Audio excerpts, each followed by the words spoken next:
And we are back. Welcome back, everyone watching on the live stream and on Dota TV, and even if you're watching from the YouTube VOD. The joint Dota League Asia Premier Division's got its finals, and we are in the second game of those.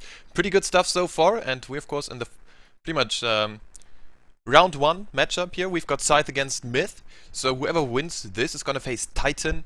And the winner of Titan against the winner of this one is gonna face Arrow Gaming in the grand finals of the JDL Season 1 Premier Division Asia. So that's pretty cool stuff. So whoever's gonna win this should be looking very good so far. But of course, well, the big teams are still waiting.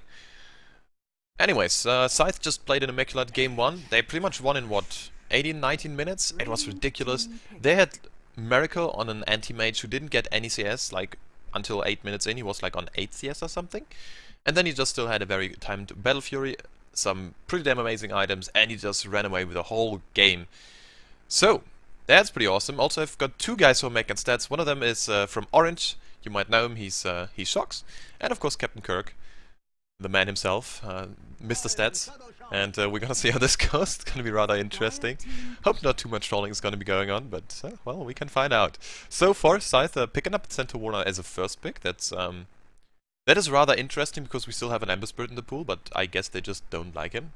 Last time around, there was wait a second.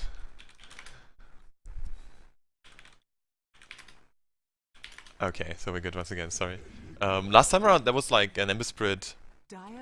What was it? An Ember Spirit... ban? Yeah, there was an Ember Spirit ban in the second banning stage, so that was rather unusual. And once again, Thais, they're gonna be going with a patented Enigma Chibi. And well, who can fault them? It worked out last time so well. They've got a 4-man black hole, just ripping everyone to shreds, and they had such a nice initiation, especially against the Wisp. They saw the Wisp TP, they had the black hole ready, and before you could even blink an eye, Wisp was caught, everyone was caught, 4-man black hole, no blink dagger. Chibi says, who needs such a nifty item? I mean, I'm gonna go and get a 4-man black hole anyways, who needs a blink dagger for it? And especially with a Rampage, I can see this working out well, and Rampage buffing the Enigma to maximum movement speed, no slows for her at all. This is a very nifty combo and can just give you the upper hand in those early game engagements where you don't have the blink dagger yet and still need a lot of initiation power. So that's something. And still, Ember Spirit is banned out once again by MiTH, so no Ember Spirit in the mid lane. That's kinda to be expected. Also, Clockwork is banned out, so last game the Clockwork was very nice, but this global strat to some sort of didn't work out at all for MiTH. They had to rely on finding pickoffs in the mid game, but they couldn't get their items up. Like Tinker had 11 minutes BOTs. This is not as fast as you wanted to have, and this just didn't work out too well. And there's a Puck ban out. Okay, rather interesting. So no Pulse and Puck. He still can get his hands on the Mirana. She's not banned out at all. So this could be something, we could still see some sort of tanky mid like the Dragon Knight, but so far this is just a very open draft. I mean, Enigma combos very well with a lot of heroes. You could also go with something like a Sand King, just Rumbo combo it up. You can also go Darkseer, whatever. Yes, you've got a Centaur, but still, you can just do a lot of stuff. I wouldn't mind seeing a Darkseer, to be honest, but most likely it's not gonna be this one, obviously, and well, we're gonna find out in just a bit here. And, well, MiTH, what they're gonna be picking up. Also, I wonder what the Lakel's hero is gonna be. There is no Morphling ban out so far.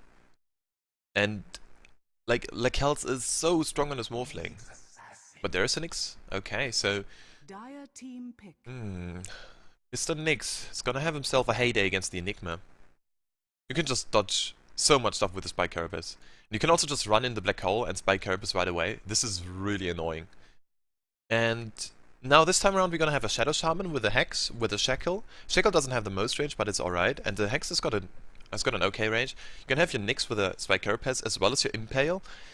So you're gonna have a lot of grief going the way of the Enigma, and Scythe can't really rely too much on the Enigma. Last game around we had pretty much nothing to just stop it except for a Clockwork Hook and some more long range initiation from the Seeker, which has a rather long travel time. So this time around it's gonna be better. I like it. MiTH, they know there's Enigma, they're gonna be picking around this guy, and it's not like this draft we saw in the first game, just be comfortable with what you do. This game around, it's gonna be just a straight get into your face, crush the people, and especially just counterpick. And I like it. Centaur Warrunner, if he just runs at you, You might as well just stun a few people with an X Impale. You well just go pop your wards on the Shadow Shaman. That's rather interesting. It's a Visage. Visage, one of those heroes, he was always strong, and he didn't get changed too much, he got nerfed a bit, and somehow, someway he fell off. In the early stage of 6.8, he was still very, very often picked up, just like the anti-mage, not anti-mage, the alchemist. But nowadays, he's just not that, I guess, strong anymore. Disables are so important right now. You can see on the side of MiTH, yes, they've got an AA who doesn't have a disable. Well, she's got a disable, but it has to work out, right? The cold feet has to kind of proc. And I wonder what they're going to be picking up, because there is lots and lots of disables so far for MiTH. So whatever carry you want to pick up, you want to pick up a BKB carry, I guess, well. And there's still Luna in the pool. There's still an anti-mage, but he's not a BKB carrier like this. There's no Naga Siren, which is unfortunate, and yeah, there goes the Storm Spirit. They realize, Scythe, if they don't pick up a bit more on the stun side of things, they could be in a lot of trouble. Excuse me. And the Storm Spirit just works wonders against a no-stun lineup. They do have stun, don't get me wrong, but the Malefice is not that strong, and oh wow, there goes your Doom.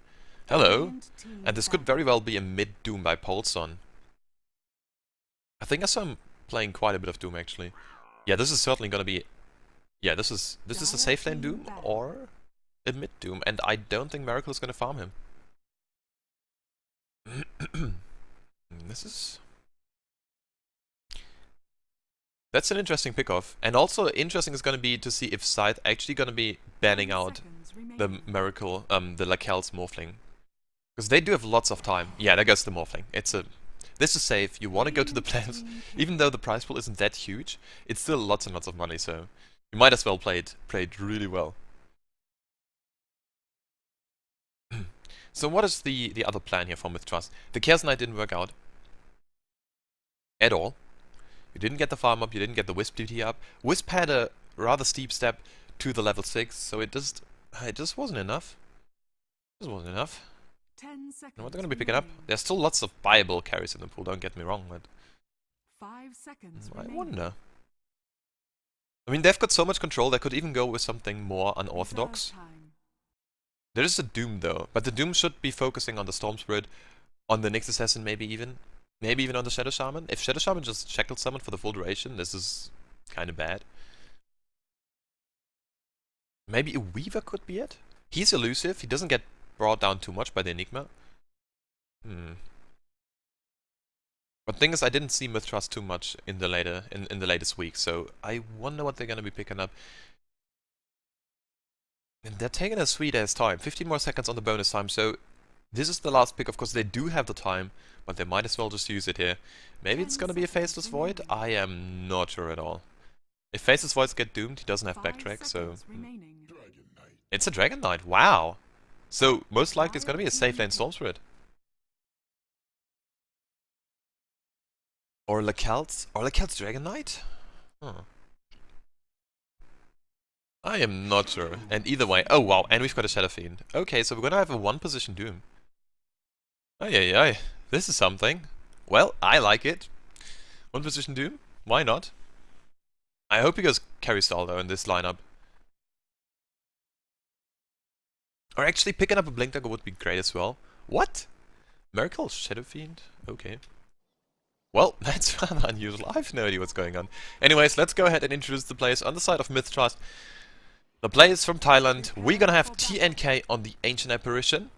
Mid lane, it's gonna be the Dragon Knight handled by ABBA. Bottom lane, it's gonna be Lakel's on the 1-position Storm Spirit. FTG, formerly known as Boombell, now obviously changing names, is on the Shadow Shaman. And top lane, it's gonna be KYT, looking mighty fancy as the buck that is the Nyx.